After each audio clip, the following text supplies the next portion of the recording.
Nocturnal's Twilight Thief. Chapter 1. Shadows of the Past. The moons cast their pale light through the canopy of Skyrim's dense forest, illuminating the dew-kissed leaves with an otherworldly glow. Karliah moved like liquid shadow between the trees, her nightingale armor absorbing what little light touched it. 25 years in exile had taught her patience, had honed her already formidable skills to a razor's edge. Tonight, those skills would finally serve their purpose. She paused at the edge of a small clearing, violet eyes scanning the darkness ahead. Snow Bear Lodge stood in eerie silence, its wooden frame outlined against the night sky. This remote hunting cabin served as a waypoint for couriers of the Thieves' Guild, and according to her informant, tonight it would host a meeting of great importance. "Let's see what secrets you're carrying," Karliah whispered, knocking an arrow coated with a paralytic poison of her own design. The door to the lodge opened, spilling golden lantern light across the pristine snow. Two figures emerged, Thieves' Guild members by their leathers, though not ones Karliah recognized. The guild had changed in her absence, new blood replacing the old, all except for one, Mercer Frey. Even thinking his name sent cold hatred coursing through her veins. Once her companion in the Nightingales, once her friend.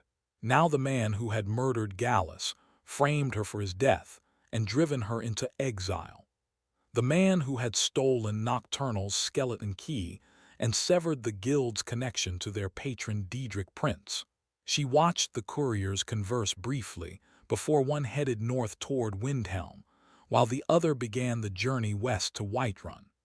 The latter carried a satchel that looked heavier than it should for simple correspondence. Karliah made her decision in an instant. Keeping to the shadows of the tree line, she followed the westbound courier at a distance, moving swiftly and silently over the snow-covered ground. The courier was skilled, checking his surroundings periodically, varying his pace, occasionally doubling back along his own tracks, but Karliah was better. She had learned stealth from the best thief in Tamriel's history, and she had perfected it during decades of solitude. Near Whitewatch Tower, the courier veered off the main road, following a narrow path that wound between jagged rock formations. Karliah narrowed her eyes. This wasn't the route to Whiterun. Something was amiss. The path opened into a small canyon where a figure waited beside a smoldering campfire. Karliah crept closer, finding a vantage point atop one of the rocks overlooking the meeting place. Her breath caught when moonlight illuminated the waiting man's face. Mercer Frey hadn't changed much in 25 years. His face was more lined, his hair now streaked with gray, but the cold calculation in his eyes remained the same. He still carried the Dwemer blade Chillrend at his hip, Gallus's sword, taken as a trophy after murder most foul. Karliah's fingers tightened on her bow as she fought the urge to loose an arrow through Mercer's throat. Not yet. Patience had brought her this far. Patience would see her through to the end. She needed to know what he was planning before she made her move. "You're late," Mercer's voice carried clearly in the night air. The courier bowed his head. "Apologies, Guildmaster. I had to ensure I wasn't followed." "And were you?" "No, sir, I'm certain of it." Karliah allowed herself a small smile beneath her mask. Certainty was often the predecessor to failure in their line of work. "The correspondence." Mercer held out his hand. The courier handed over the satchel.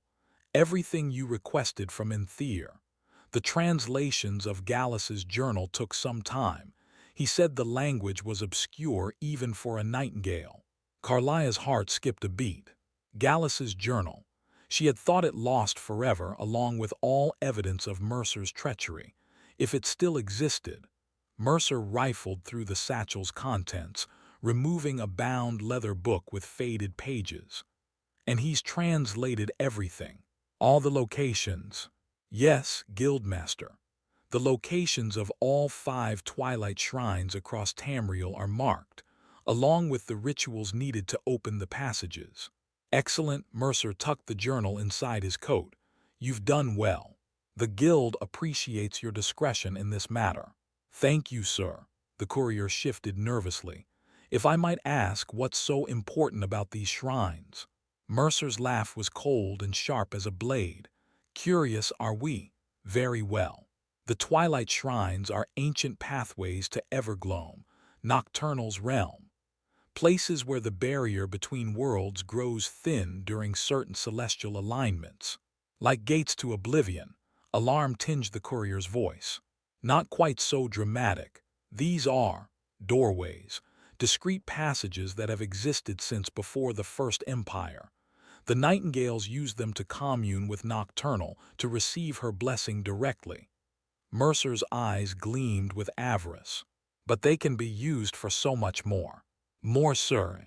With the skeleton key, I can transform these pathways. Instead of allowing brief communion, they can be opened permanently. Imagine it, direct access to a Daedric realm, to its treasures, its power. The courier took an unconscious step backward. That sounds dangerous, guildmaster.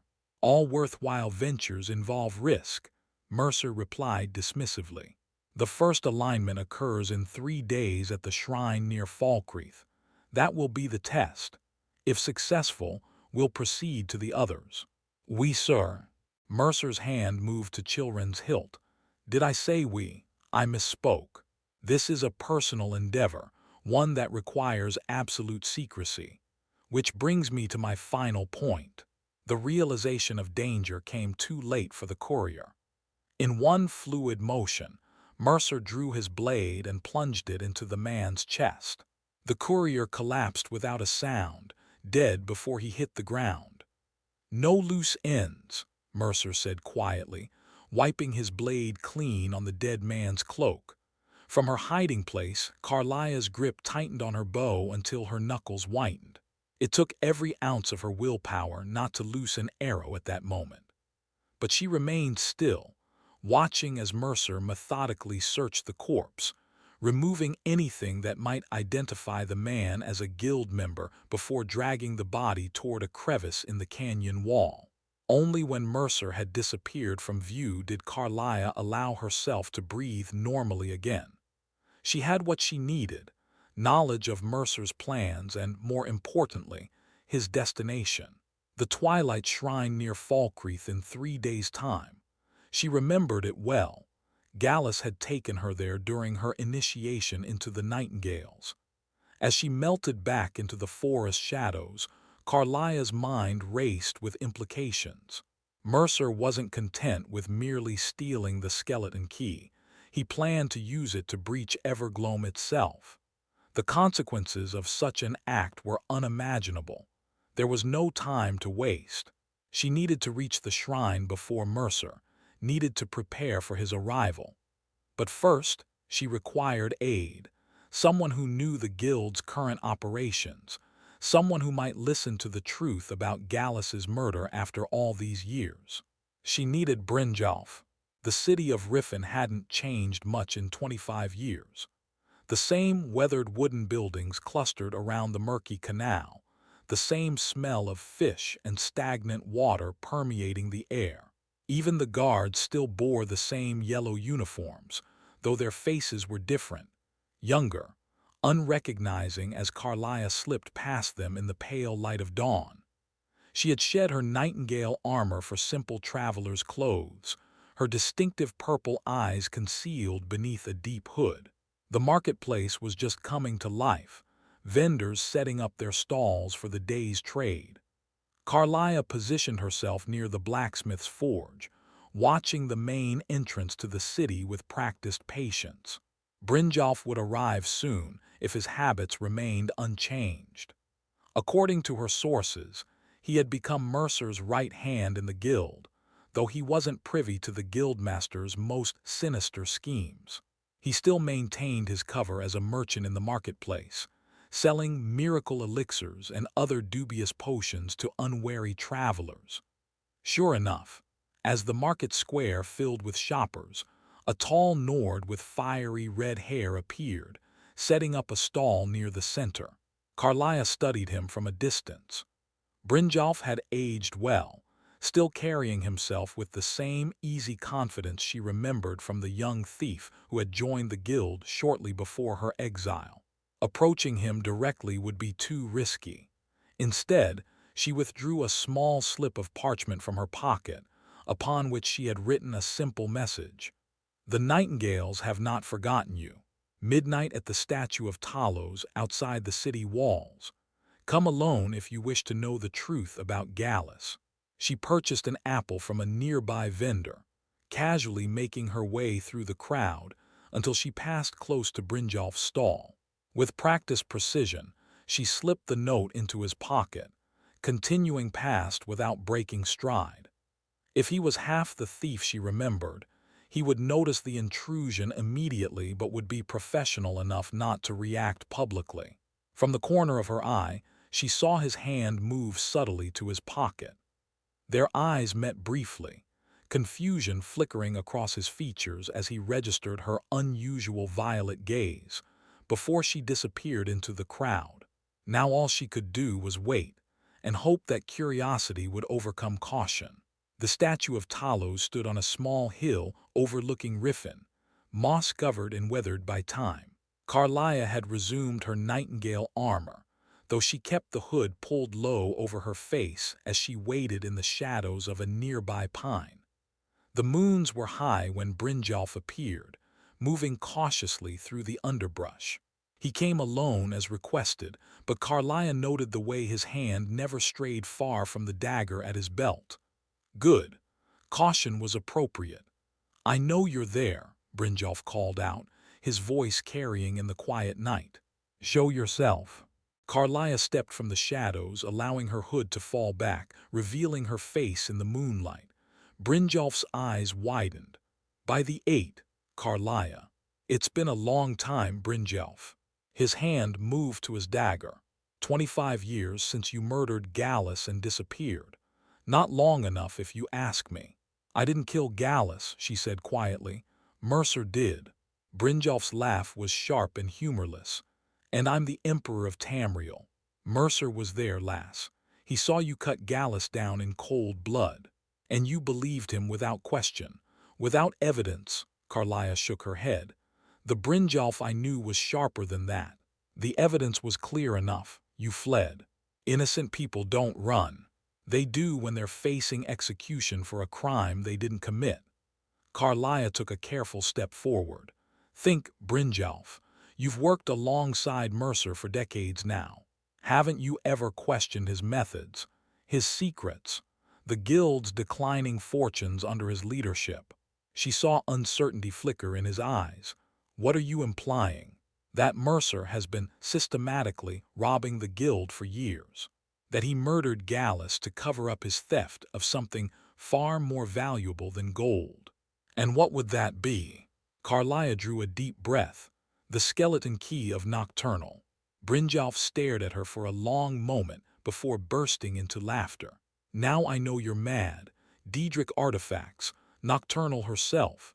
These are bedtime stories, Karliah, not guild business." "Are they?" She reached inside her armor and withdrew a pendant, a circular design of a bird in flight surrounded by a ring. "Do you recognize this symbol, Brynjolf?" He stepped closer, squinting at the pendant.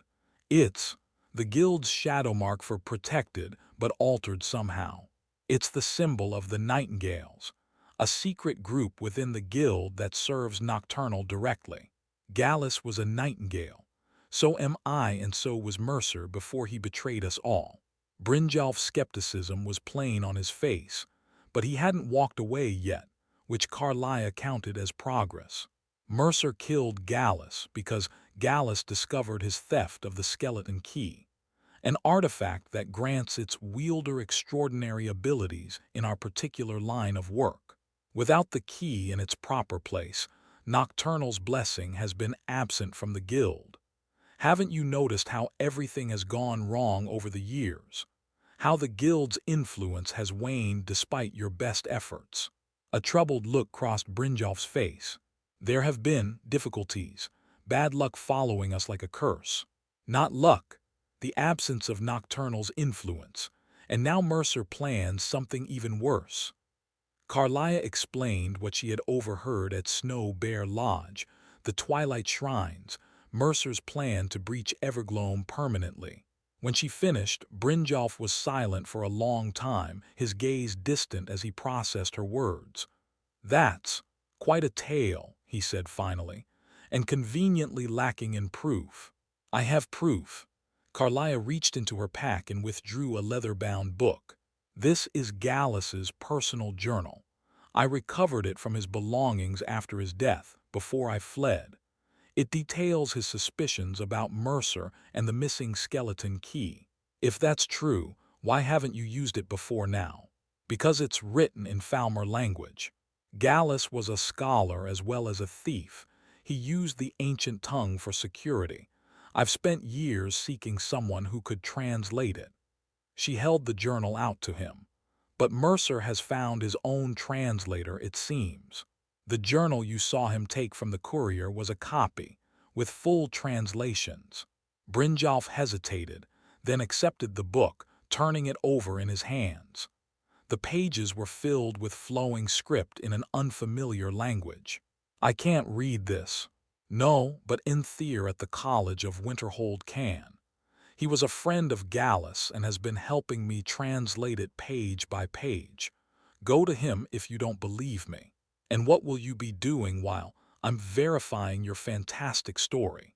"I'll be preparing to confront Mercer at the Twilight Shrine near Falkreath. He plans to use the skeleton key there in 3 days' time, during an astral alignment. I cannot allow that to happen." Brynjolf handed the journal back to her. "You realize how this sounds, don't you? Even if I were inclined to believe you, which I'm not saying I am, what exactly do you expect me to do?" "For now, nothing. Verify my story. If you find I'm telling the truth, meet me at Half Moon Mill near Falkreath in 2 days' time. If not," she shrugged, "then I face Mercer alone as I always expected I would. And if I go straight to Mercer with this information." Karliah's smile was sad. "Then you sentence the guild to further decline and possibly condemn all of Skyrim to Mercer's ambitions. The choice is yours, Brynjolf. It always has been." She drew her hood back up, concealing her face once more. 2 days, Half Moon Mill, I hope to see you there." Before Brynjolf could respond, she activated one of her specially prepared invisibility potions and vanished into the night, leaving the Nord thief alone with his thoughts and a decision that would shape the fate of the guild, and perhaps much more. The journey to Falkreath Hold was fraught with danger. The civil war between the Imperials and Stormcloaks had left Skyrim's roads perilous, with roving bandits taking advantage of the chaos to prey on travelers. Still more dangerous were the dragons that had returned to the land, a development that had shocked Karliah upon her recent return to the province. She avoided the main roads when possible, keeping to game trails and forest paths. When forced onto more traveled routes, she adopted the persona of a simple hunter, her bow displayed openly while her Nightingale armor remained packed away. Such precautions slowed her progress, but ensured she arrived at Half Moon Mill undetected. The small lumber mill sat on the shores of the lake, its water wheel turning lazily in the current. Karliah established a small camp in the woods nearby, close enough to observe anyone approaching the mill, but far enough to remain hidden. There she waited, preparing her equipment for the confrontation to come. Her arrows required particular attention. The paralytic poison she had used for decades, a concoction of her own design that slowed the victim's systems without killing them, needed to be applied with precision. Each arrowhead received a carefully measured dose, enough to immobilize but not enough to stop the heart. She had no desire to kill Mercer, despite everything he had done. Death would be too swift, too merciful. No, Mercer deserved to face justice, to stand before the guild he had betrayed, to answer for Gallus's murder, to be judged by Nocturnal herself. As she worked, Karliah's thoughts turned to Gallus. 25 years had passed since his death, yet the wound in her heart remained fresh. They had been more than fellow Nightingales, more than guild members. In the shadows of Nightingale Hall, they had found in each other a rare understanding, a connection that transcended their dangerous profession. Gallus had been both mentor and partner to her, teaching her the deeper mysteries of their order while treating her as an equal despite her youth. His intellect had been matched only by his skill with a blade and his unwavering loyalty to both guild and nocturnal. When Mercer's betrayal came, Gallus had been the first to suspect, the first to investigate, and the first to fall. A twig snapped somewhere in the forest, pulling Karliah from her memories. She reached for her bow in a single fluid motion, knocking an arrow as she melted into the shadows of a nearby pine. "You can lower the bow, lass. It's just me." Brynjolf emerged from the trees, hands held away from his weapons in a gesture of peace. Karliah released the tension on her bowstring but didn't lower the weapon entirely. "You came," she said, surprise evident in her voice. "Does that mean you believe me?" "It means I've verified enough of your story to hear you out." Brynjolf approached cautiously. "I spoke with Enthir. He confirmed translating portions of Gallus's journal, and the translation does mention Mercer's theft of something called the skeleton key. And the Nightingales." Brynjolf nodded reluctantly. "Mentioned as well, though Enthir refused to discuss them in detail, said it wasn't his secret to share." He fixed Karliah with a direct gaze. "I still have questions, many of them. I'll answer what I can." Karliah finally lowered her bow, gesturing toward her small campfire. "We have time before we need to move on the shrine." They settled by the fire, the dancing flames casting shifting shadows across their faces. For a moment, neither spoke, the weight of 25 years of misconceptions and accusations hanging between them. Brynjolf broke the silence. "Start from the beginning. What exactly are the Nightingales, and what do they have to do with the guild?" Karliah chose her words carefully. The Nightingale oath was not taken lightly, and even now it limited what she could reveal. "The Nightingales serve as Nocturnal's agents in the mortal realm," she explained. "We protect her temple, the Twilight Sepulcher in Skyrim, and safeguard the skeleton key which belongs there. In exchange, she grants us certain abilities that benefit our work as thieves. So the guild's luck, good or bad, truly comes from a Daedric prince. In part, Nocturnal's influence extends to all who follow her, whether they know it or not. Every thief who works in shadow benefits from her touch. But the skeleton key channels and amplifies that blessing. When it was stolen, the guild's fortunes began to fail," Brynjolf finished.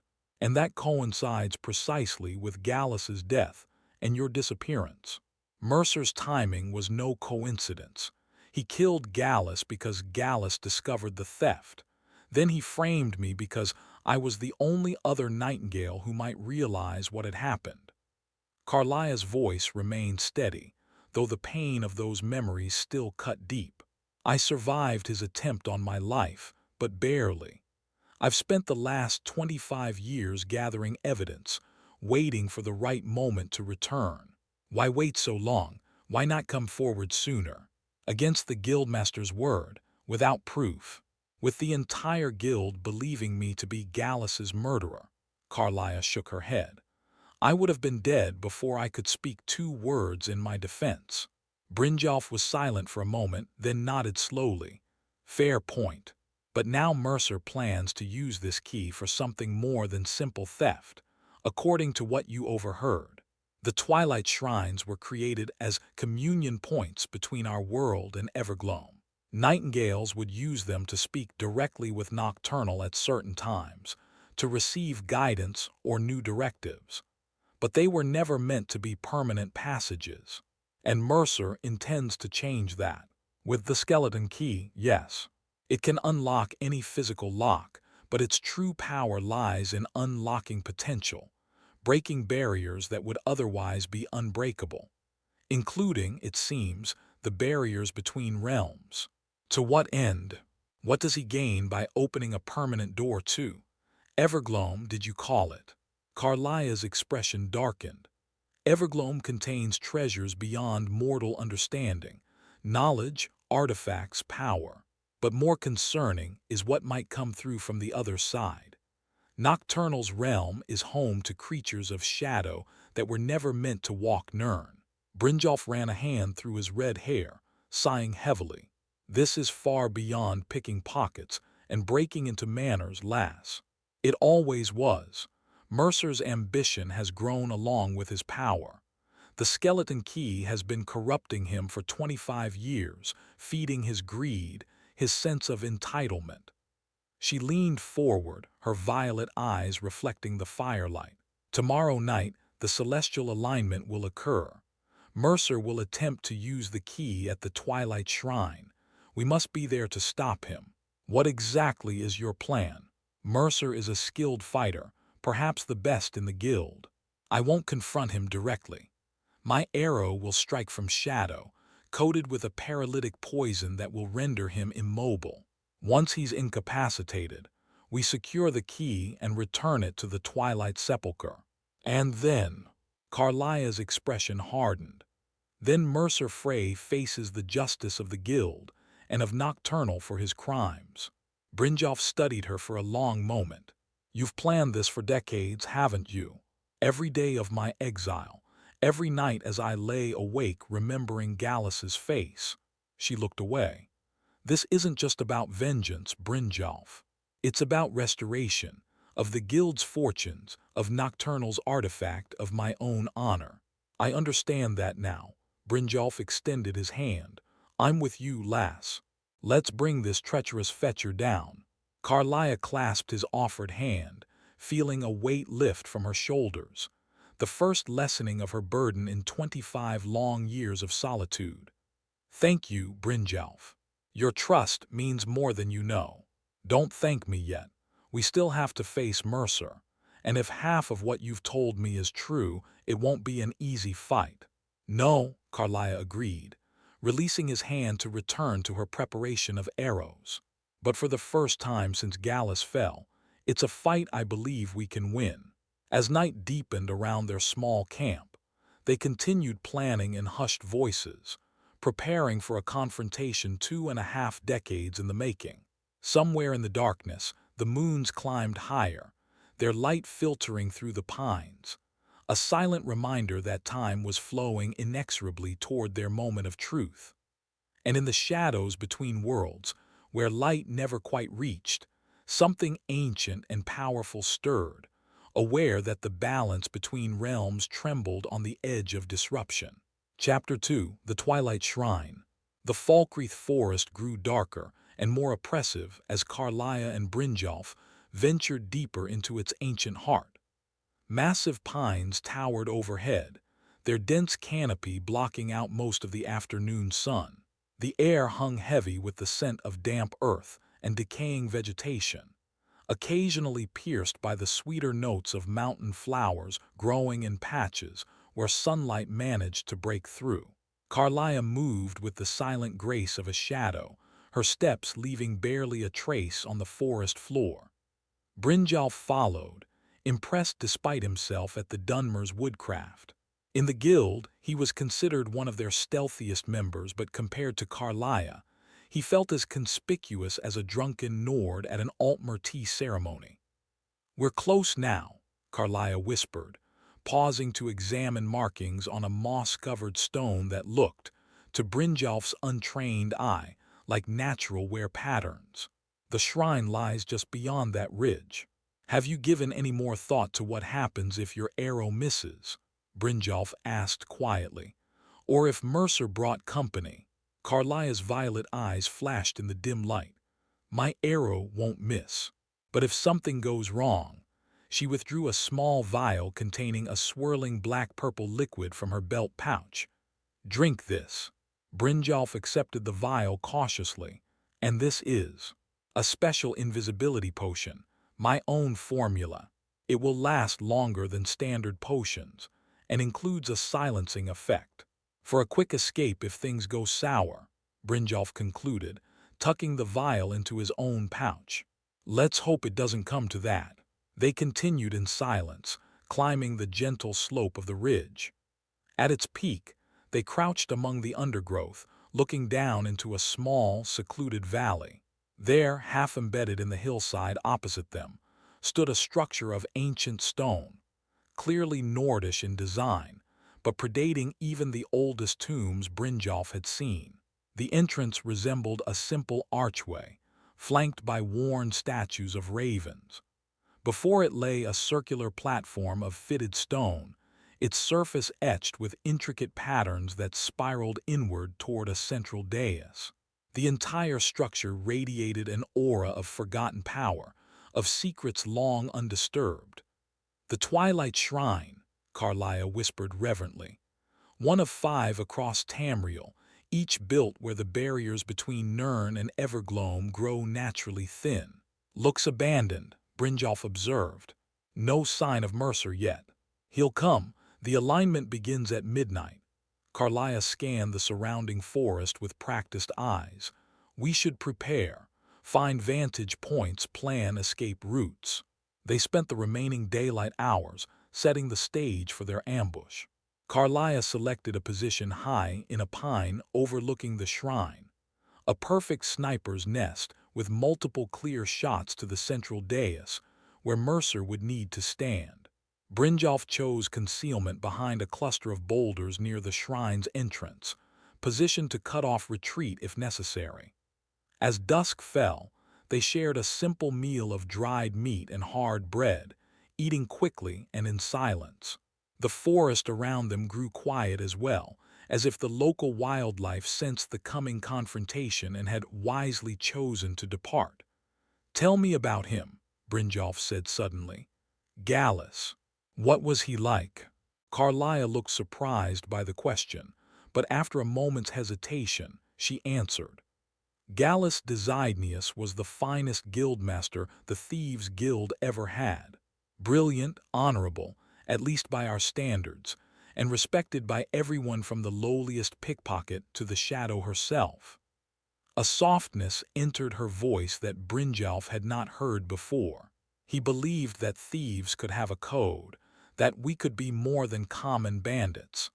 Under his leadership, the guild prospered without resorting to violence or intimidation. "I joined just before everything happened," Brynjolf said. "I remember him being well respected, but I didn't know him personally." "Few did truly." Karliah's gaze turned distant. "He was a scholar as well as a thief, spoke multiple languages, collected rare books. He was researching the Nightingales when he discovered discrepancies in the Sepulcher's protections. The first clue that the skeleton key had been taken, and that discovery cost him his life." Karliah nodded, her expression hardening. "Mercer feared exposure. He lured us both to Snow Vale Sanctum, supposedly to investigate a lead. Instead, he struck Gallus down and turned on me. I only survived because I'd prepared a poisoned arrow, the same paralytic I'll use tonight. It slowed him enough for me to escape, though I was badly wounded. Why not use a lethal poison after what he did?" "Death would be too merciful," Karliah replied, her voice cold. "Mercer must answer for his crimes, to the guild, to me, and to Nocturnal. Quick death evades that justice." Brynjolf studied her in the fading light. "This is about more than justice for the guild, isn't it? You and Gallus, you were close." For a long moment Karliah was silent, her gaze fixed on the distant shrine. When she finally spoke, her voice was barely above a whisper. "We were everything to each other. Partners in the guild, fellow Nightingales, and lovers in what little private time our duties allowed." Her fingers traced the Nightingale emblem at her throat. 25 years I've carried the weight of his death, the stain on my honor, the emptiness in my heart. Tonight, at least some of that burden will be lifted." Brynjolf nodded, recognizing both the grief and determination in her voice. "Then let's make sure nothing goes wrong. For Gallus, for the guild, and for you, lass." As full darkness descended, they took their positions, Karliah in her tree, bow ready with the paralytic arrow nocked. Brynjolf concealed among the boulders, daggers loose in their sheaths. The moons rose high, Mercer and Secunda both full, casting a silvery light over the Twilight Shrine. Minutes stretched into hours. Midnight approached. The forest remained eerily silent around them, as if holding its breath in anticipation. Then finally, movement at the edge of the clearing.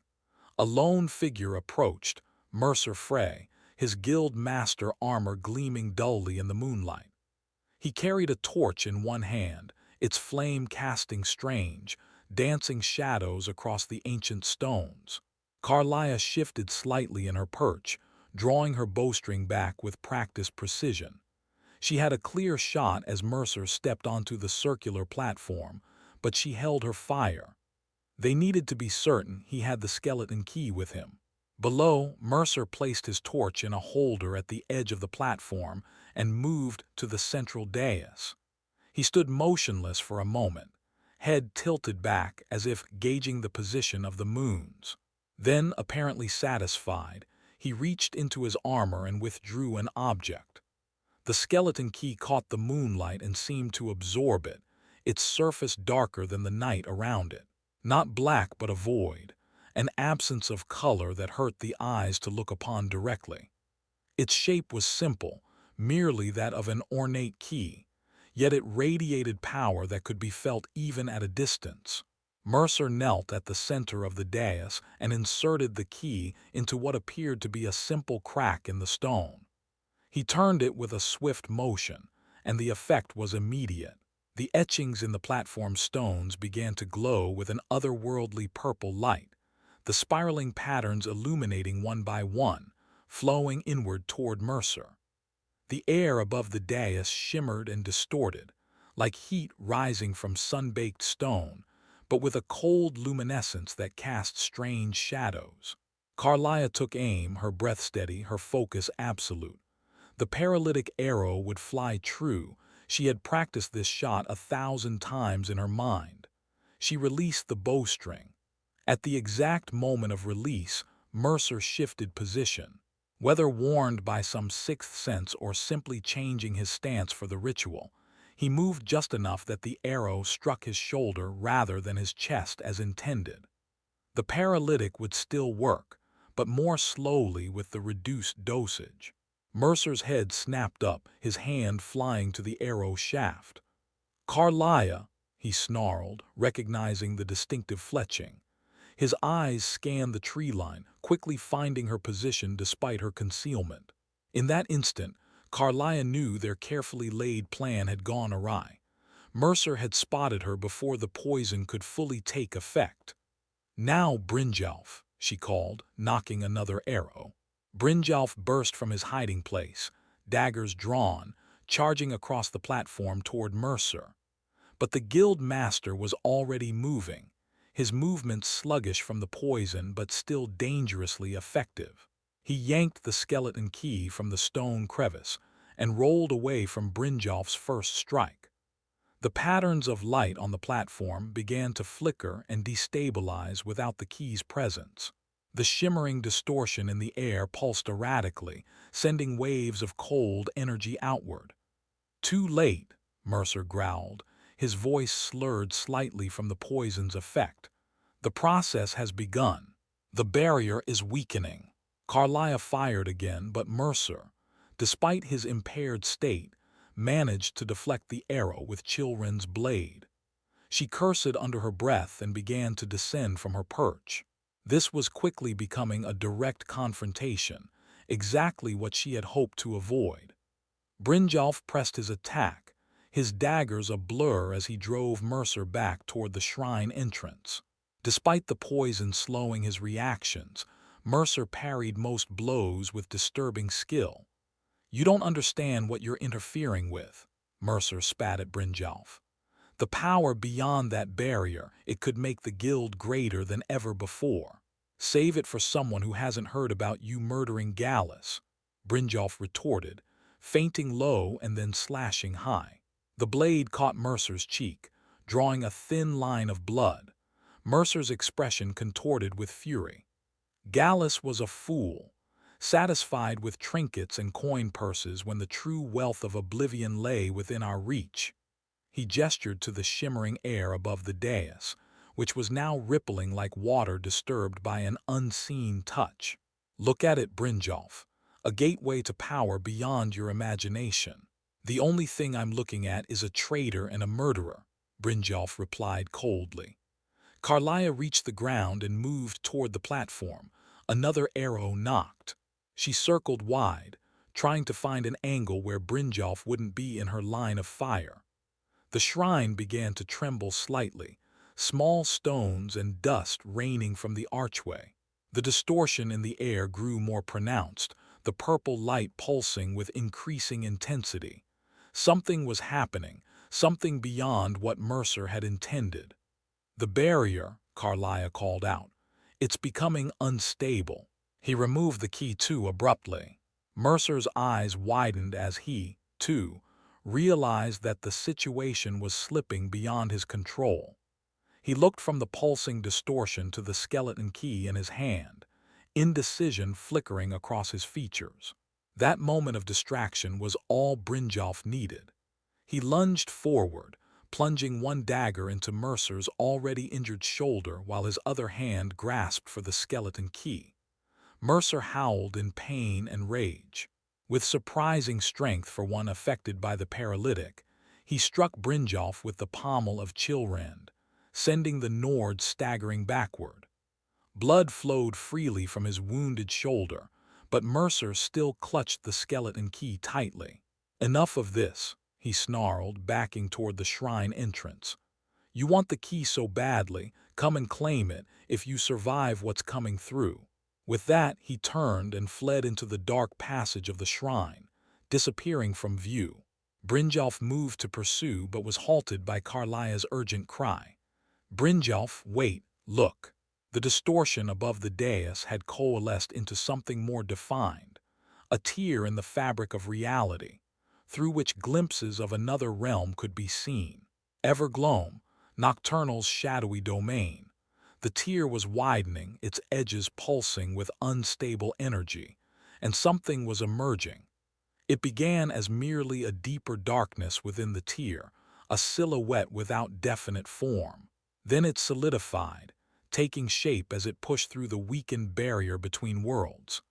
A creature of living shadow, vaguely humanoid but with proportions that seemed wrong, limbs too long, fingers like talons, head crowned with twisted antlers of void black material. "A nightshade sentinel," Karliah breathed, awe and fear mingling in her voice. "Nocturnal's guardians, they never leave Evergloam." The creature fully emerged, hovering above the dais. Its body seemed to absorb light rather than reflect it, creating a silhouette so dark it appeared two-dimensional against the world around it. Where its face should be, only 2 points of cold purple light glowed like distant stars. For a long moment it remained motionless, those eerie lights scanning the shrine and its surroundings. Then its gaze fixed on the entrance where Mercer had disappeared. "It senses the key," Karliah explained quickly. "The sentinels are bound to it, tasked with its protection within Evergloam. Now that it's been brought to our world and used to breach the barrier, it wants it back," Brynjolf finished grimly. "Does that make it our ally or another problem?" The question was answered as the sentinel suddenly moved, flowing across the platform with unnatural speed toward the shrine entrance. Its movement was silent and fluid, more like water flowing uphill than any creature walking. "It will pursue the key regardless of who stands in its way," Karliah said, already moving toward the entrance herself. "We need to reach Mercer before it does." "Why let it take the key back to Evergloam? Isn't that what we want?" "The Sentinels don't return artifacts to Evergloam. They eliminate threats to them. If it catches Mercer, it will kill him and then destroy the key to prevent it from being misused again." Karliah's expression was grim. "The key belongs in the Twilight Sepulcher, not destroyed, and Mercer's fate should be decided by those he betrayed, not by Nocturnal's mindless guardian. Brynjolf nodded in understanding. Then we'd better hurry. They entered the shrine, a narrow passageway carved into the hillside. Unlike most Nordic ruins, there were no elaborate chambers or burial halls, just a single corridor that curved gently downward, its walls inscribed with symbols similar to those on the platform outside. The passing of the sentinel was marked by a trail of frost on the stone floor, crystalline patterns that evaporated even as they watched. The passage ended in a small circular chamber, at the center of which stood a pedestal of black stone. Indentations in its surface suggested it once held something important, the key, perhaps, in ancient times. Mercer stood with his back to the pedestal, Chillrend in one hand, the skeleton key in the other. Blood soaked the left side of his armor from Brynjolf's dagger wound, and the paralytic poison had further slowed his movements, but the look in his eyes remained defiant. "Should have known you'd never give up, Karliah," he said, his voice rough with pain and exertion. 25 years, and still you pursue me like a shadow." "It ends tonight, Mercer," she replied, arrow trained on his heart. "Drop the key and surrender. Face the guild's justice." Mercer laughed, a harsh sound that echoed in the chamber. "Justice? There is no justice in our line of work, only power and those too weak to seize it. Gallus knew that in the end. He begged for mercy at Snow Vale Sanctum, did you know that? Called your name as he died." Karliah's grip on her bow tightened, but her aim remained steady. "Your lies won't work anymore. We know the truth." "Do you?" Mercer's smile was cold. "Did you tell your new friend here what happens to Nightingales when they die, where their souls go?" He turned his gaze to Brynjolf. "She didn't, did she? Ask her about the oath, about the price of Nocturnal's favor." "Enough, Mercer," Karliah warned. "It's over." A sound like wind through dead leaves echoed from the passage behind them, the sentinel approaching. Mercer's smile widened. "Perhaps it is over, but not as you planned." He raised the skeleton key, its surface catching the faint light. "You know what this truly is. Not just a key to physical locks, but to any barrier, including those within ourselves. The limitations we accept, the boundaries of our own potential. With it, I've unlocked abilities you can't imagine." As if to demonstrate, he suddenly vanished from view. Not with the swirling effect of an invisibility potion, but simply gone between one blink and the next. Karliah cursed, her arrow striking empty air where he had stood. "The shadows serve me now," Mercer's voice echoed from everywhere and nowhere. "A gift from the key, one of many." Brynjolf spun in place, daggers ready. "Show yourself, coward." A slash appeared across Brynjolf's arm, blood welling instantly. He staggered back, more surprised than hurt. "I could kill you both right now," Mercer's disembodied voice continued. "But that would be too simple, too quick." The temperature in the chamber plummeted suddenly, frost crystallizing on the walls. The sentinel had arrived, its shadowy form filling the entrance to the chamber. Those cold purple lights that served as eyes surveyed the scene, focusing quickly on the space where Mercer's voice had last sounded. Unlike Karliah and Brynjolf, the sentinel appeared able to perceive Mercer despite his invisibility. It surged forward with frightening speed, taloned hands extended toward an empty patch of air near the far wall. Mercer became visible again as he dodged, barely avoiding the sentinel's grasp. Fear replaced the arrogance in his eyes as he slashed at the creature with Chillrend. The enchanted blade passed through the shadowy form without apparent effect. "What is this thing?" he demanded, backing away. "A guardian of what you stole," Karliah answered coldly. "Nocturnal protects what is hers, even across the boundaries of realms."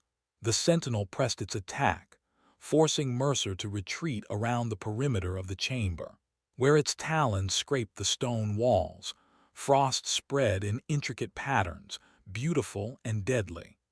Mercer's movements were growing more labored as the paralytic poison continued to work through his system.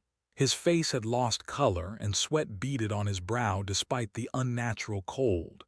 He dodged another swipe from the sentinel but stumbled, nearly falling. "The key," he gasped, holding it before him like a shield. "It wants the key." "Then give it up," Brynjolf urged. "It's your only chance." For a moment indecision warred on Mercer's face. Then his expression hardened. "Never. Its power is mine now." Mine. With unexpected desperation, he lunged toward the chamber's entrance, attempting to slip past the sentinel and escape back up the passage. The creature anticipated the move, flowing like liquid shadow to block his path. Trapped, Mercer turned to face Karliah and Brynjolf, his back to the wall. Blood loss and poison had taken their toll. He could barely hold Chilrend steady. "Help me," he demanded. "You're Nightingales, you serve Nocturnal. Command this thing to let me pass." "We serve Nocturnal by returning what was stolen," Karliah replied. "Give up the key, Mercer. It's your last chance." "I'd rather die than surrender it." He raised Chilrend in a final, defiant gesture. The sentinel made a sound like distant thunder and surged forward.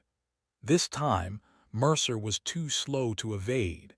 The creature's talons closed around his throat, lifting him effortlessly from the ground.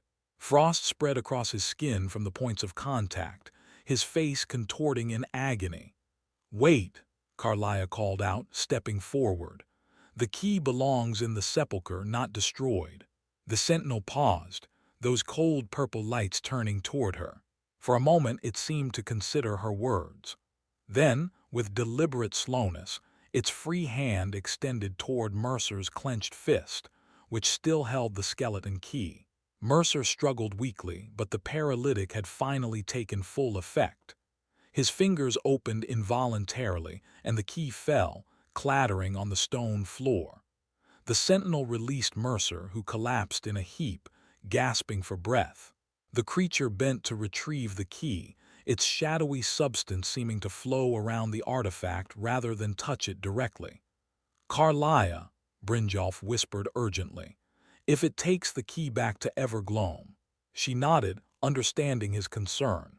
Slowly, deliberately, she removed her Nightingale pendant and held it before her. "By the oath I swore as a Nightingale, I claim the right to return the skeleton key to its rightful place in the Twilight Sepulcher." The sentinel went utterly still, those eerie lights fixed on Karliah's pendant. The chamber grew colder still, their breath visible in the frigid air. After what seemed an eternity, the creature extended its hand, the skeleton key resting on its palm. An offering, not a surrender. Karliah stepped forward cautiously and took the key. The moment it left the sentinel's possession, the creature began to lose cohesion, its shadowy form becoming translucent. It raised its face, if such a featureless void could be called a face, toward the ceiling, as if seeking a way back to its home realm. "The tear," Karliah said quickly. "It needs the passage back to Evergloam." "But that's outside on the platform," Brynjolf pointed out. "And it's probably closed by now without the key powering it." A groan from the floor reminded them of Mercer's presence. The former guild master lay where he had fallen, frost still rhyming his throat where the sentinel had gripped him. The paralytic had fully taken hold, he could barely move his lips to speak. "You've won nothing," he managed to whisper. "The damage is done, the barriers weakened, others will come through." Karliah knelt beside him, her expression unreadable. "Then we'll deal with them as Nightingales should, as Gallus would have." "Gallus," Mercer's laugh was barely audible. "Always Gallus, the perfect guild master, the perfect Nightingale. Did he tell you, I wonder, what he discovered in those final days? About the true nature of the oath?" "Save your strength," Karliah replied coldly. "You'll need it to face the guild's judgment." The sentinel was becoming increasingly agitated, moving restlessly around the chamber as its form continued to fade. Frost patterns spread across the ceiling and floor wherever it passed. "We need to get it back to the tier," Brynjolf said, "before it either dissipates completely or decides we're enemies too." Karliah stood, the skeleton key clutched tightly in her hand. "I have an idea. Help me with Mercer." Together, they hauled the paralyzed guild master to his feet. He was dead weight between them, unable to stand on his own but still conscious, his eyes burning with hatred. "What are you doing?" he slurred. "Taking you to face justice," Karliah answered. "But first, you're going to help us solve our immediate problem." They half-carried, half-dragged Mercer back up the passageway, the sentinel following like a shadow at their heels. Its form was now so insubstantial that the stone walls were visible through it. Yet those purple lights remained as bright as ever, fixed on the skeleton key in Karliah's possession. When they emerged onto the platform outside, Karliah's fears were confirmed. The tier in reality had nearly closed, now just a faint shimmer in the air above the dais. The patterns of light on the stone floor had dimmed to barely visible outlines. "Now what?" Brynjolf asked, adjusting his grip on Mercer's limp form. Karliah approached the dais, studying the nearly invisible tier. "The key opened it once. It can open it again, just long enough for the sentinel to return home. And then what? We take this traitor back to Riffin for judgment. After 25 years, that seems almost anticlimactic." Karliah's expression was solemn. "Justice doesn't always wear the face we expect, Brynjolf. But it finds us all in the end." She knelt at the center of the dais, where Mercer had inserted the skeleton key earlier. The crack in the stone was barely visible now, but the key seemed drawn to it, almost pulling toward it in her hand.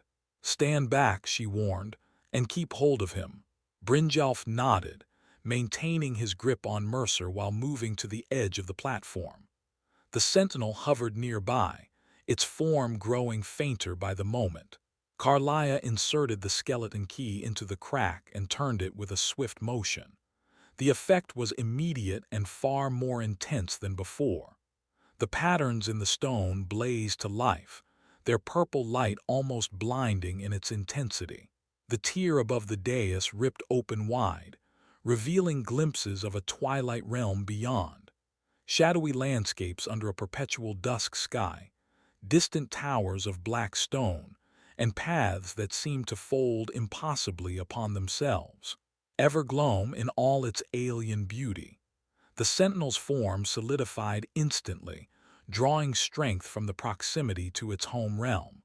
It rose above the dais, those purple lights brightening as it approached the tier.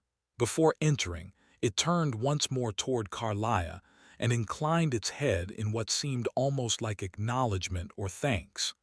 Then it was gone, flowing upward through the tier and disappearing into Evergloam. Karliah quickly removed the key, and the tier began to close once more. Within moments, it had shrunk to nothing, leaving only the ordinary night sky visible above the dais. The patterns on the stone faded back to dormancy. "It's done," she said quietly, rising to her feet with the skeleton key secure in her grasp. "Now we return this to its proper place and—" She was interrupted by a sudden commotion from where Brynjolf stood with Mercer. The paralyzed man had somehow found the strength for one last desperate act. His hand had closed around a small dagger concealed in his boot, a weapon they had overlooked, and he had driven it into Brynjolf's thigh. The Nord cried out in pain and surprise, his grip on Mercer loosening. With strength born of desperation, Mercer pushed away from Brynjolf and staggered toward the edge of the platform, toward the dark forest beyond. "Stop him," Karliah called, already reaching for her bow. But before either of them could act, a shadow detached itself from the shrine entrance, a shadow that moved with purpose and deadly intent. In the confusion of dealing with the sentinel, none of them had noticed the arrival of another figure. The newcomer stepped into the moonlight, revealing Dunmer features much like Karliah's own, though masculine and hardened by age and experience. He wore armor of a style neither Brynjolf nor Karliah recognized, ancient in design, yet oddly timeless. And in his hand gleamed a blade of Dwemer metal that caught the moonlight like liquid silver. "Impossible," Mercer gasped, freezing in his tracks. "You're dead. I killed you myself." The newcomer's voice was deep and resonant, carrying easily across the platform despite his measured tone. "Death is not always the end, Mercer Frey, especially for those who serve the Twilight." Karliah's bow clattered to the stone platform, her hands trembling.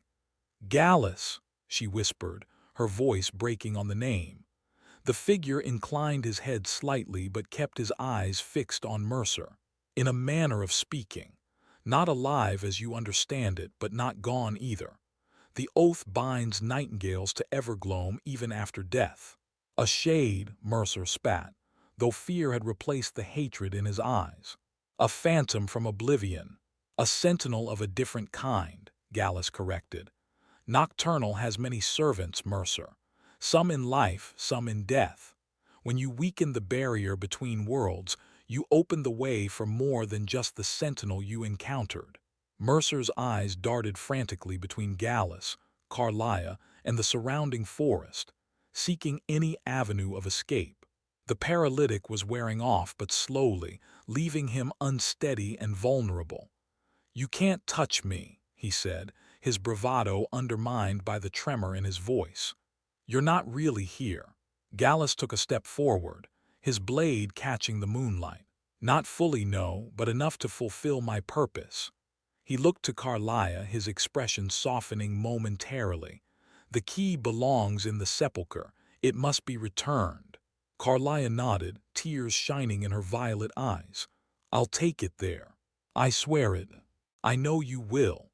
Gallus's gaze returned to Mercer, hardening once more. "As for you, old friend, your crimes demand answer." "You always were too righteous for your own good," Mercer snarled, drawing himself up with the last reserves of his strength. "That's what got you killed in the first place. Perhaps, or perhaps it was trusting someone who had forgotten the meaning of honor." Gallus raised his blade. "Either way, the account is about to be settled." Mercer made his move, lunging not toward Gallus but toward Karliah, clearly hoping to claim the skeleton key one last time. It was a desperate gambit, fueled by obsession rather than reason. He never reached her. Gallus moved with supernatural speed, his translucent form becoming solid just long enough to intercept Mercer's charge. The Dwemer blade flashed once in the moonlight. Mercer staggered back, a look of shock on his face. He touched the wound at his throat, his fingers coming away red. The same wound he had dealt to Gallus 25 years ago at Snow Vale Sanctum. "Symmetry," Gallus said quietly. "Nocturnal appreciates such patterns." Mercer tried to speak, but only a gurgling sound emerged. He fell to his knees, then toppled forward onto the stone platform. His body twitched once, twice, and then lay still. For a long moment, silence reigned. Then Brynjolf, still clutching his wounded thigh, spoke. "Is he?" "He's gone," Gallus confirmed, wiping his blade clean before sheathing it. "His soul belongs to Nocturnal now. She will determine his fate beyond this life." Karliah took a hesitant step toward Gallus, her hand outstretched. "Gallus, I—" He turned to her, his expression filled with longing and regret. "I cannot stay, Karliah. The barrier is mending already. Soon it will be too strong for me to maintain this form." "But you're here now," she whispered, tears flowing freely down her cheeks. "After all these years." "Only briefly, and only because of exceptional circumstances." He gestured to the key in her hand. "That artifact's removal from the sepulcher, the damage Mercer did to the barriers between worlds, these things allowed my temporary return. But the natural order must be restored." "I've missed you," Karliah said simply. "Every day, every night." "And I you." Gallus's form was becoming more translucent, the edges of his figure blurring. "Return the key to its lock, Karliah." Restore Nocturnal's twilight paths. The guild will prosper once more under her shadow. I will, I promise. Gallus turned to Brynjolf, who had managed to bind his wounded leg, and was watching the exchange with a mixture of awe and discomfort. The guild will need new leadership, new Nightingales to replace those lost. Brynjolf straightened despite his pain. You want me to become a Nightingale? The choice is yours. But know that the oath is binding beyond death, as you have witnessed tonight. Gallus's form was now little more than an outline, his voice fading. Choose wisely, thief. He turned back to Karliah one last time. I will be waiting for you in Evergloam when your time in this world is done. Until then, walk with Shadow, my love. Walk with Shadow, she echoed, the traditional Nightingale farewell catching in her throat. Gallus's form dissipated like morning mist before the sun, fading until nothing remained but the memory of his presence and the faint scent of nightshade blossoms on the cold night air. Karliah stood motionless for several moments, her gaze fixed on the empty space where Gallus had been. When she finally turned to Brynjolf, her expression was composed once more, though the tracks of tears still shone on her cheeks in the moonlight. We have work to do, she said quietly, clutching the skeleton key tightly. The Twilight Sepulcher awaits. Brynjolf nodded, wincing as he put weight on his injured leg. What about him? He gestured toward Mercer's body, lying in a pool of blood on the ancient stones. Karliah considered the fallen guild master dispassionately. We'll take his possessions, particularly Chilrend and anything that belongs to the guild. The forest will claim the rest. Seems fitting, Brynjolf agreed. Though part of me wishes we could have brought him back to Riffin, let the guild see justice done. They will know, Karliah assured him, and with the key returned to its rightful place, they'll feel Nocturnal's blessing return as well. That's justice of a different kind, but no less real. They set about the grim task of relieving Mercer of anything valuable or significant. Chilrend was carefully wrapped and stowed in Brynjolf's pack. A collection of keys to various guild hideouts and safe houses joined it. Most surprisingly, they found a small journal in an inner pocket of his armor, its pages filled with encoded notes. Something to examine later, Karliah said, tucking it away. Perhaps it contains information about guild assets he's hidden away. By the time they finished, the moons had begun their descent toward the western horizon. Dawn was still hours away, but the forest had come alive again, nocturnal creatures resuming their activities now that the unnatural presence of the sentinel had departed. We should make for Half Moon Mill, Brynjolf suggested, testing his bandaged leg. The wound was painful but not crippling. Mercer's final act of defiance had failed. Rest there before continuing on. Karliah nodded agreement, her gaze drawn once more to the place where Gallus had vanished. Yes, we have a long journey ahead and much to prepare for. The Twilight Sepulcher, Brynjolf said. Where is it exactly? Far to the west, near the border with Hammerfell, a journey of several days even in good weather. She looked up at the sky where clouds were beginning to gather. And I fear we may face storms before we arrive. Literal or metaphorical? Brynjolf asked with a wry smile.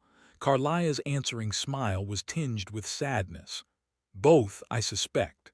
The return of the key will not go unnoticed, either by Nocturnal or by other forces that might covet its power.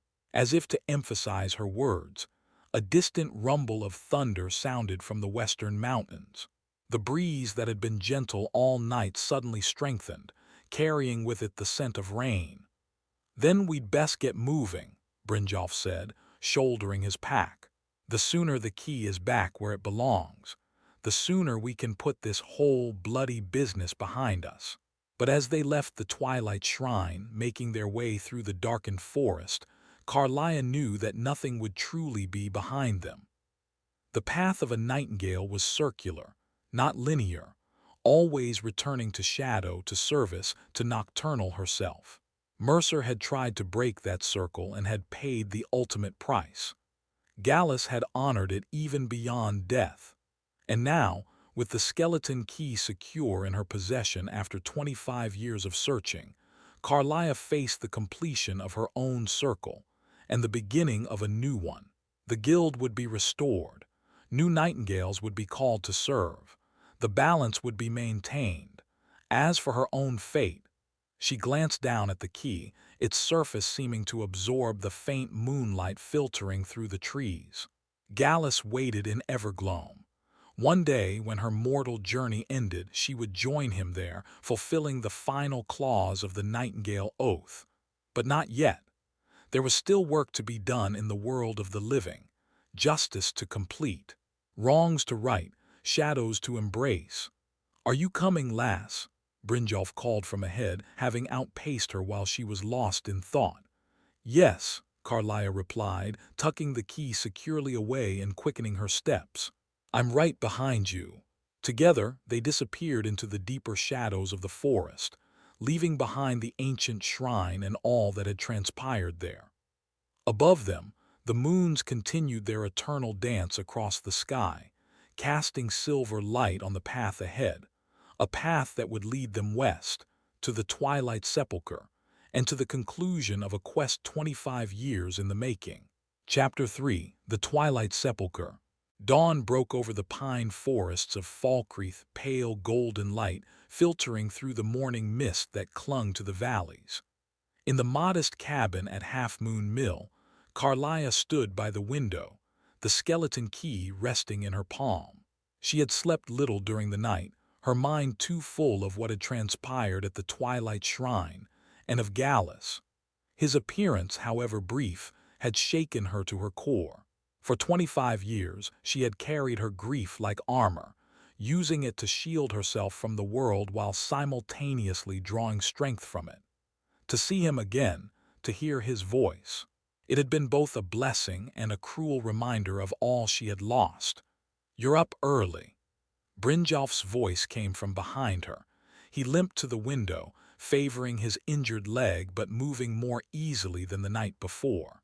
His natural vitality and the healing potion Karliah had provided were working wonders. "I never truly slept," she replied, closing her fingers around the key before tucking it away in an inner pocket of her armor. "Too much to consider."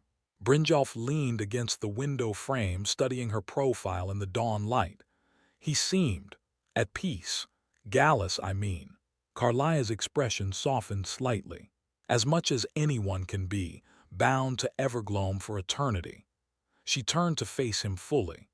"That's the part of the Nightingale Oath that few understand when they take it. Our service doesn't end with death." "So I gathered."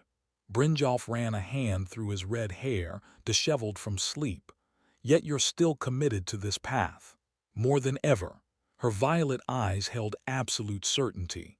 "I've seen the consequences of breaking faith with Nocturnal. I've spent 25 years dealing with those consequences. Now, I have the chance to restore what was lost, not just the key, but the guild's connection to the shadows." Brynjolf nodded slowly. "And you think I should join you in this? Become a Nightingale?" "The Trinity must be restored," Karliah said. 3 Nightingales to serve Nocturnal, to guard her sepulcher and maintain her influence in the mortal realm.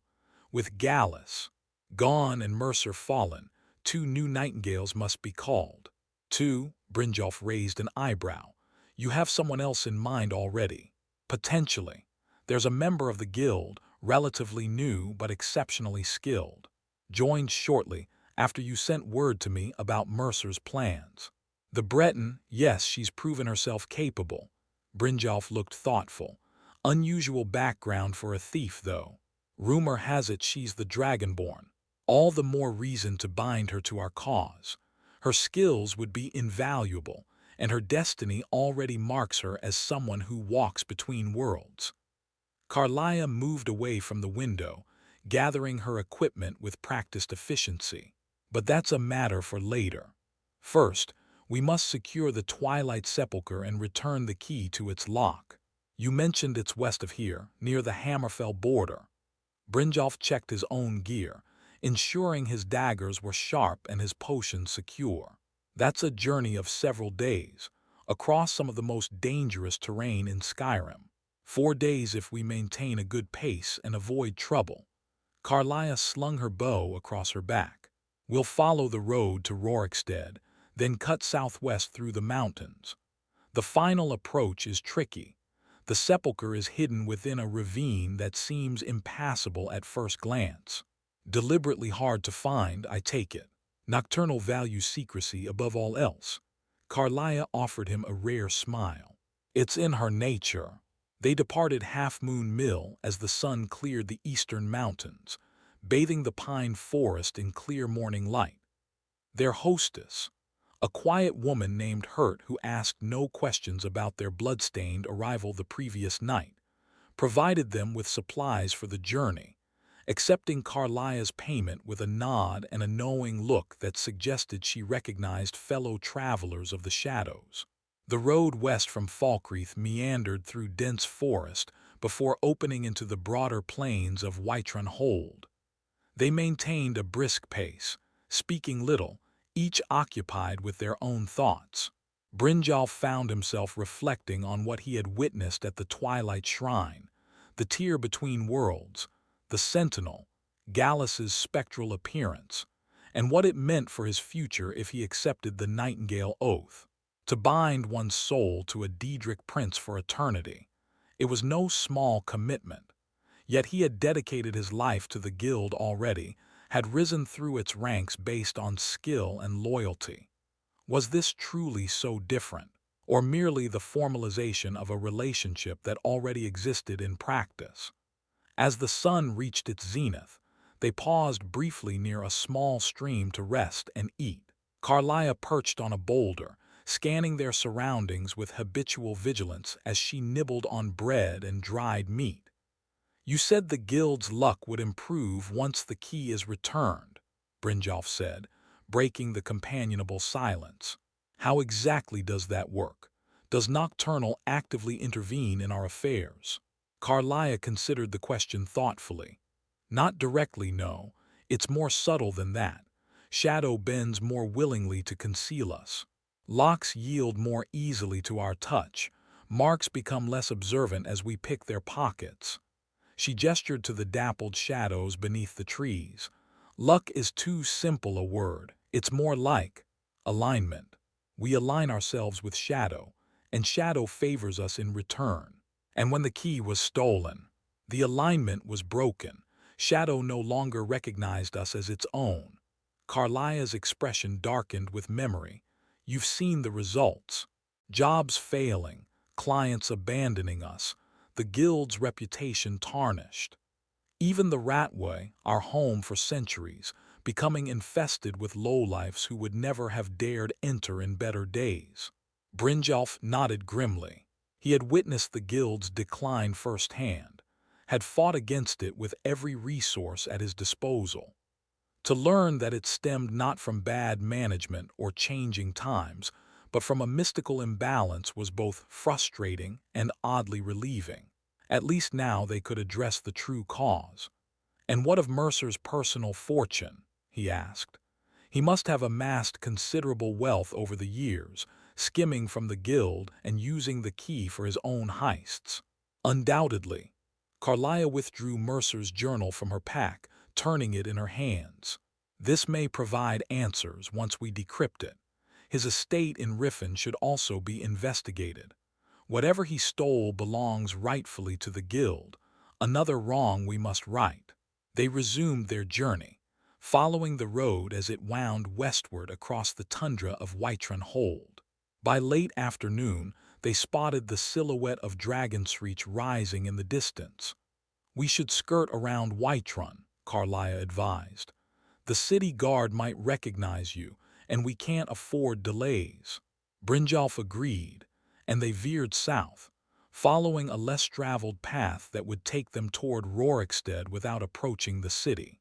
As the sun began to set, they made camp in the shelter of a rocky outcropping, taking turns keeping watch through the night.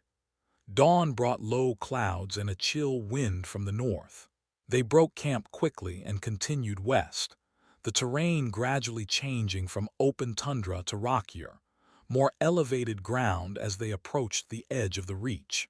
By midday, they had reached Rorikstead, a small farming settlement perched on the last arable land before the mountains began in earnest.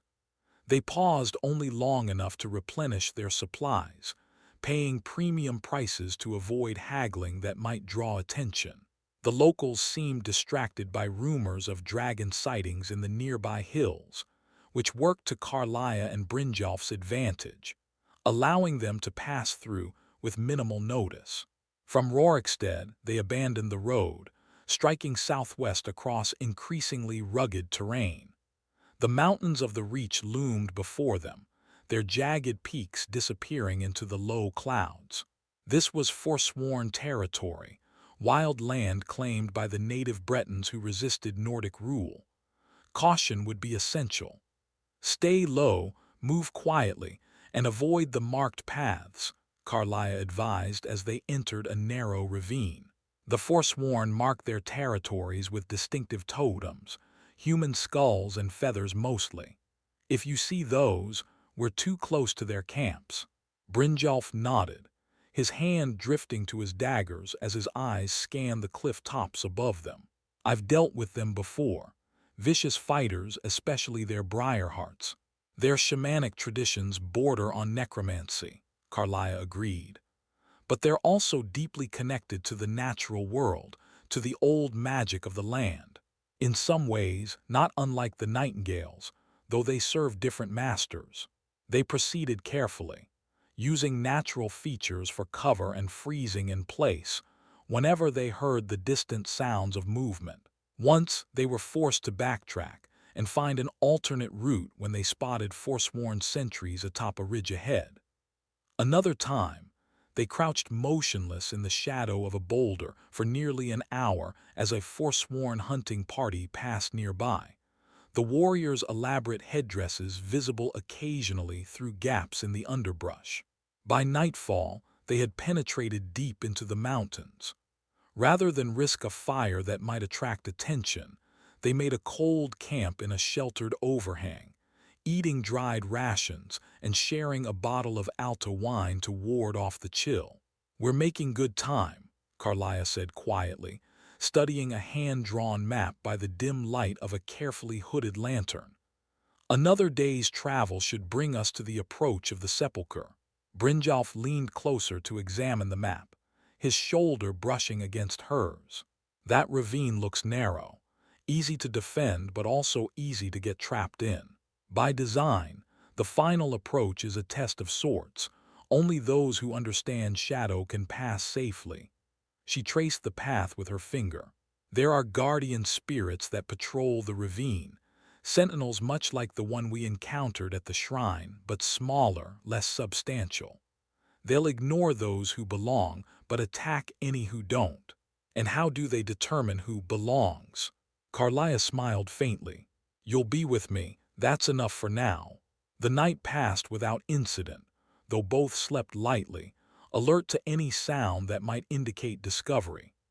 Morning brought clearer skies and a spectacular view of the mountainous landscape stretching into the distance. Far to the west, barely visible on the horizon, lay the arid lands of Hammerfell. They resumed their journey, climbing higher into the mountains before descending into a series of interconnected valleys. The terrain grew increasingly strange as they progressed, areas where the natural colors seemed muted, where shadows lay thicker than they should in broad daylight, where the air felt charged with subtle energy. We're nearing the Sepulcher's sphere of influence, Karliah explained, seeing Brynjolf's questioning look as he noticed these anomalies. Nocturnal's power seeps into the mortal realm here, altering it subtly. By late afternoon, they stood at the entrance to a narrow ravine that cut deeply between towering cliffs. At first glance, it appeared to dead-end against a sheer rock face a short distance in, but Karliah pointed to a barely perceptible path that wound along the left wall. There, she said, the true approach is hidden from casual observation. Most who stumble upon this place see only an unremarkable box canyon and turn back. As they entered the ravine, the quality of light changed dramatically. Though the sun still shone overhead, it seemed distant and weak, as if filtered through layers of silk. Shadows deepened and shifted in ways that defied the sun's position, sometimes appearing to move independently of the objects casting them. Brynjolf felt a prickle along his spine that had nothing to do with physical danger, the awareness of being in a place where the natural laws of Mundus held less sway than usual. It wasn't entirely unpleasant, more like the thrill of walking the fine line between safety and risk that all accomplished thieves knew well. They followed the narrow path as it wound deeper into the ravine, occasionally forced to press against the rock wall to navigate particularly tight sections. Finally, the path opened into a small, roughly circular area where the ravine widened slightly. At the far side stood a black stone doorway set directly into the cliff face, unadorned except for a simple symbol carved into the keystone, the same Nightingale emblem that Karliah wore as a pendant. "The Twilight Sepulcher," she said, her voice hushed with reverence. "I haven't stood before these doors since," she trailed off, but Brynjolf understood, since before Gallus's death, since before her exile and disgrace. As they approached the entrance, movement caught Brynjolf's eye. Shadowy forms coalesced from the deeper patches of darkness around the perimeter, vaguely humanoid but insubstantial, with the same cold purple lights for eyes that the sentinel had possessed. They made no hostile moves but observed silently as the two thieves approached the door. "Sentinels," Karliah explained quietly. "Lesser guardians than the one we encountered at the shrine. They recognize me as a Nightingale and will tolerate your presence as my companion. But don't make any sudden movements toward the door." The door itself bore no handle or visible lock, appearing to be a solid slab of seamless stone. Karliah approached it calmly, removing her glove and placing her bare palm against its surface. For a moment, nothing happened. Then, gradually, lines of soft purple light spread from her hand across the stone, tracing a complex pattern that resolved into the full Nightingale emblem, much larger than the simple carving above. The door receded silently inward, revealing a dark passage beyond. "That's convenient," Brynjolf said, impressed despite his attempt at nonchalance. "For a Nightingale, yes." Karliah replaced her glove. "For anyone else, the door would remain stone, impervious to any tool or spell.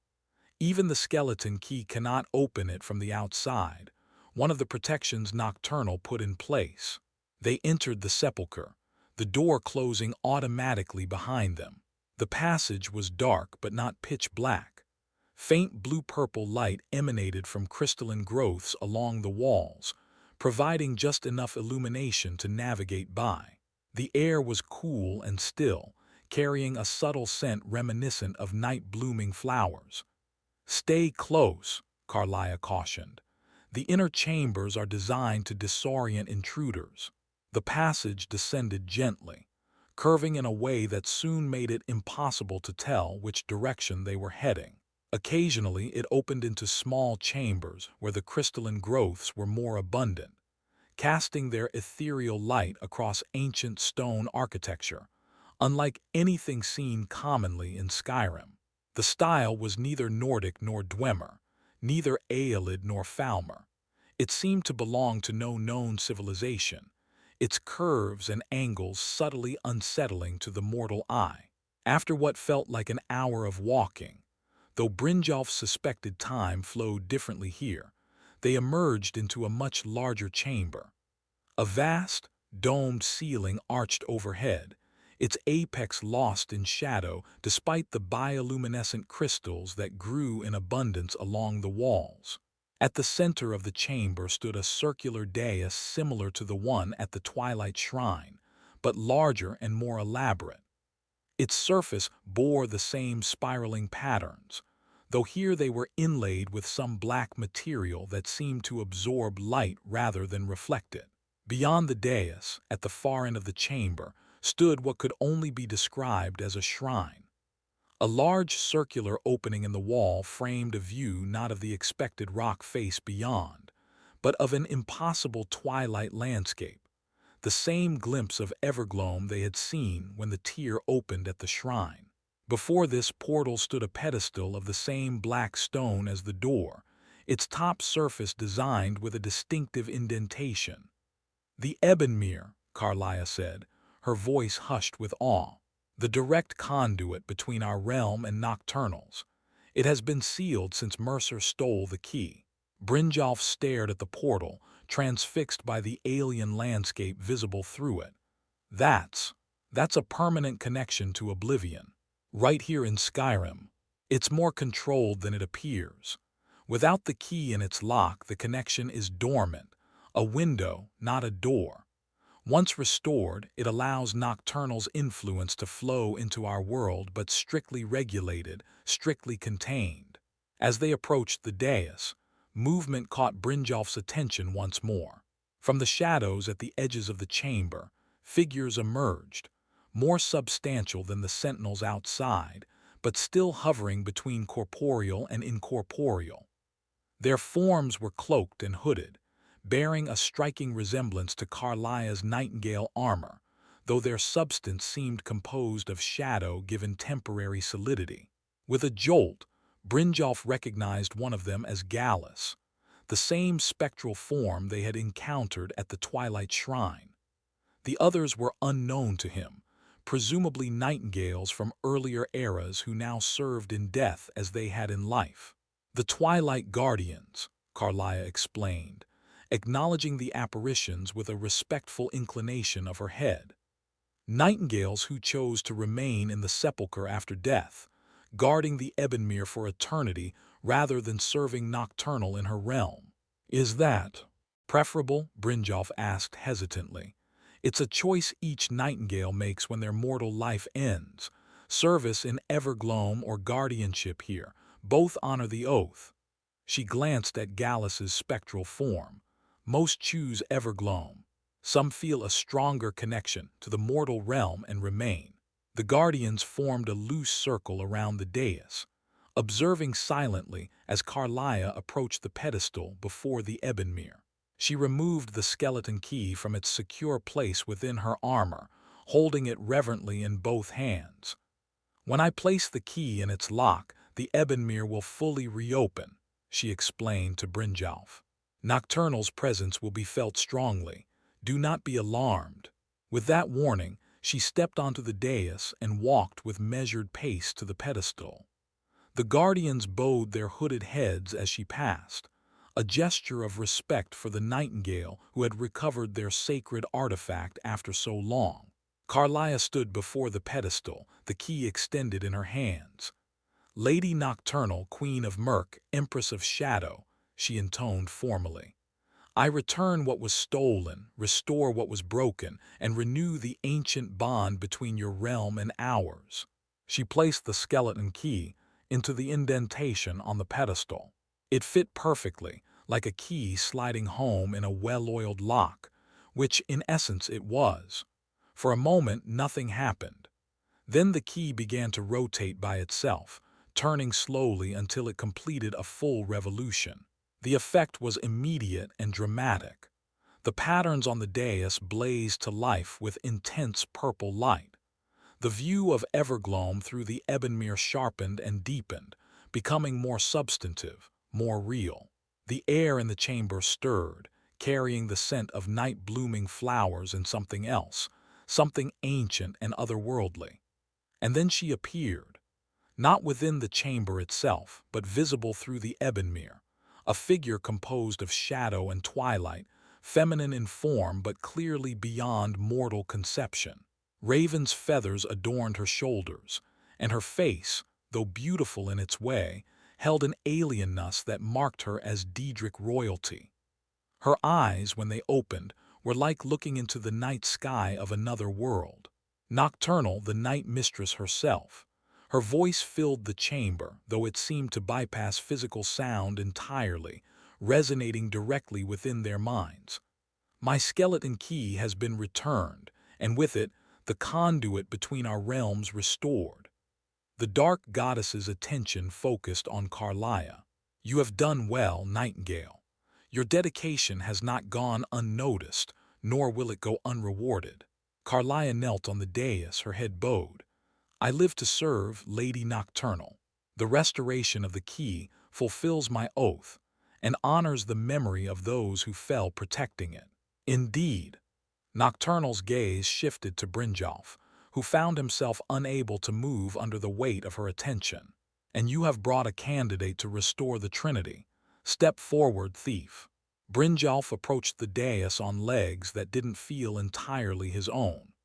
He had faced down city guards, rival guild members, even a dragon once at a distance, but nothing had prepared him for the direct regard of a Daedric prince. The path of the Nightingale is not undertaken lightly, Nocturnal continued, her voice echoing in the chambers of his mind. It extends beyond mortal life into the shadows of eternity. Are you prepared to walk this path, to bind your soul to my service, to become both blessed and burdened by shadow? Brynjolf glanced at Karliah, who watched him with a mixture of hope and understanding. She had lived with this oath for decades, had suffered for it, had dedicated her life to honoring it. Could he do the same? He thought of the guild, of its decline under Mercer's treachery and its potential restoration with Nocturnal's blessing. He thought of Gallus, continuing his service even beyond death. He thought of his own life, already dedicated to shadow in all but formal declaration. I am, he said firmly, surprising himself with the conviction in his voice. Then kneel, Brynjolf of Riffin, and speak the oath of the Nightingale. He knelt beside Karliah, who spoke the words first, guiding him through the ancient promise. I pledge myself to the shadows and to the lady who rules them. I am the darkness between stars, the silence between heartbeats, the unseen path through guarded halls. In life I walk with shadow as my cloak. In death I serve in the twilight realm. My soul is bound to this oath for eternity. So do I swear, until the end of all things. As the final words left his lips, Brynjolf felt a profound change sweep through him. It wasn't painful, but it was transformative, as if parts of himself previously unknown had suddenly awakened, while others receded into dormancy. Shadow called to him now in a way it never had before, recognizable as a living force rather than merely the absence of light. The oath is accepted, Nocturnal declared. The Trinity is partially restored. 2 nightingales where 3 should stand. Her attention returned to Karliah. You must find the 3rd, complete the circle. The skeleton key's theft has weakened the barriers between worlds in ways even I cannot fully predict. Mercer Frey's meddling with the Twilight Shrines has created instabilities that may yet manifest in troubling ways.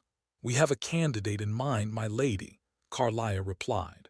The one they call Dragonborn, who has proven her skill and loyalty to the guild.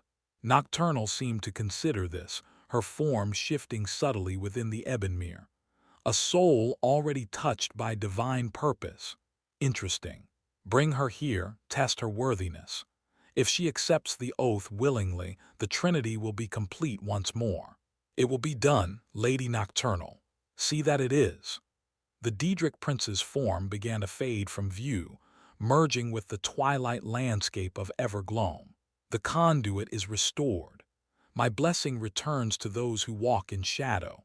Go forth, my nightingales, and ensure that the balance remains unbroken. With those parting words, Nocturnal vanished completely, though her presence remained palpable through the open Ebonmere. The key continued to sit in its lock, now seeming permanently fused with the pedestal, as it was meant to be. The spectral guardians bowed once more to Karliah and Brynjolf before fading back into the shadows at the chamber's edge. Only Gallus remained, approaching the dais with measured steps. "The first duty is complete," he said, his voice clearer here within the sepulchre than it had been at the shrine. "The key is restored, the Trinity partially renewed. But your work is just beginning." Karliah rose to her feet, Brynjolf following suit. "What do you mean?" she asked. "The damage Mercer caused extends beyond the theft of the key. His tampering with the Twilight Shrines created vulnerabilities in the barriers between worlds. Some of these may have allowed entities to cross over that should not be in the mortal realm." "What kind of entities?" Brynjolf asked, already mentally cataloging the equipment they might need for further supernatural confrontations. "Shadows given form, twilight constructs, aspects of Nocturnal's realm that exist in states incomprehensible to mortal minds." Gallus gestured to the Ebonmere. "Not all that dwells in Evergloam serves Nocturnal willingly. Some are bound there as punishment, imprisoned for crimes against Shadow itself. If any such entities escaped, then we have a duty to find them and return them to their prison," Karliah concluded. "A duty that will require the full Trinity." "Indeed." Gallus's spectral form began to fade slightly, as if maintaining his presence required increasing effort. "Return to the guild, set right what Mercer broke, recruit your third Nightingale. The Twilight Shrines must be investigated, secured, their barriers reinforced."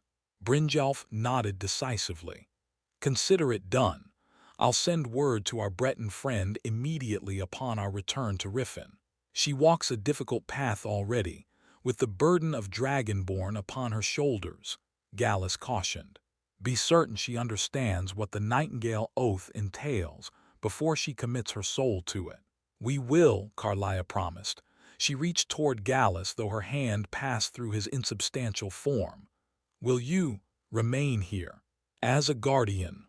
Gallus shook his head, regret evident even in his spectral features.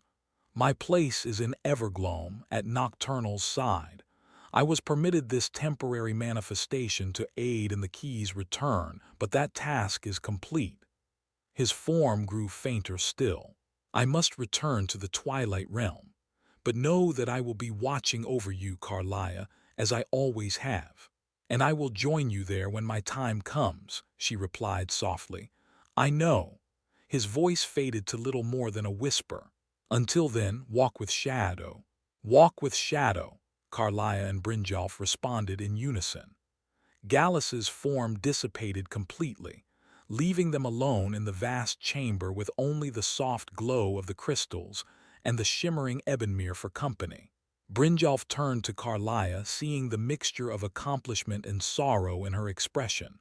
"So, what happens now?" he asked quietly. She squared her shoulders, visibly composing herself. "Now we return to Riffin. We expose Mercer's treachery to the guild, recover what assets we can from his estate, and begin the process of rebuilding. And we find our third Nightingale. And these entities that might have escaped from Evergloam. One challenge at a time, Brynjolf." She offered him a small smile. "We've just sworn our souls to eternal service. Perhaps we can allow ourselves one night of celebration before hunting shadow creatures across Skyrim." Brynjolf chuckled, feeling some of the tension of the past days begin to ease. "Fair enough. I could certainly use a flagon of Blackbriar's finest right about now." "Then let's not delay."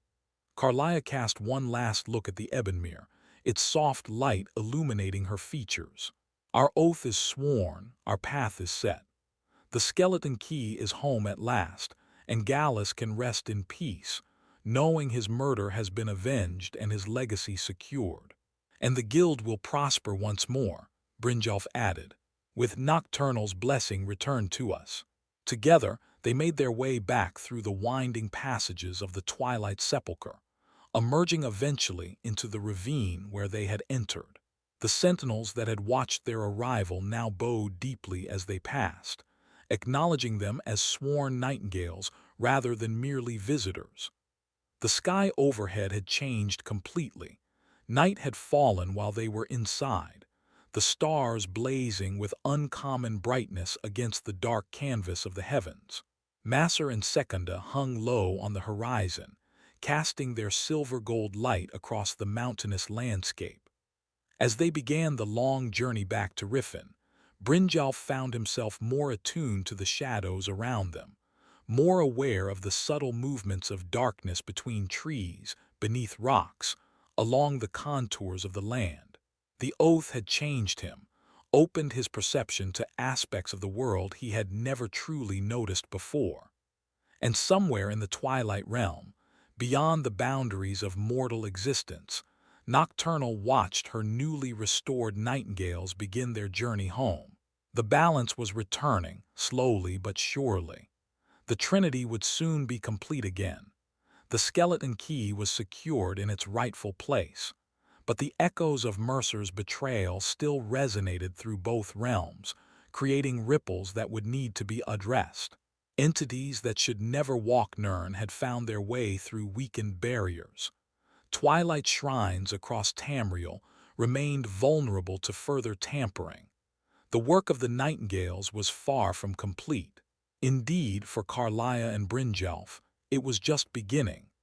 But for the first time in 25 years, that work would be undertaken with Nocturnal's blessing, with the full power of shadow at their command, and with the knowledge that justice had finally been served.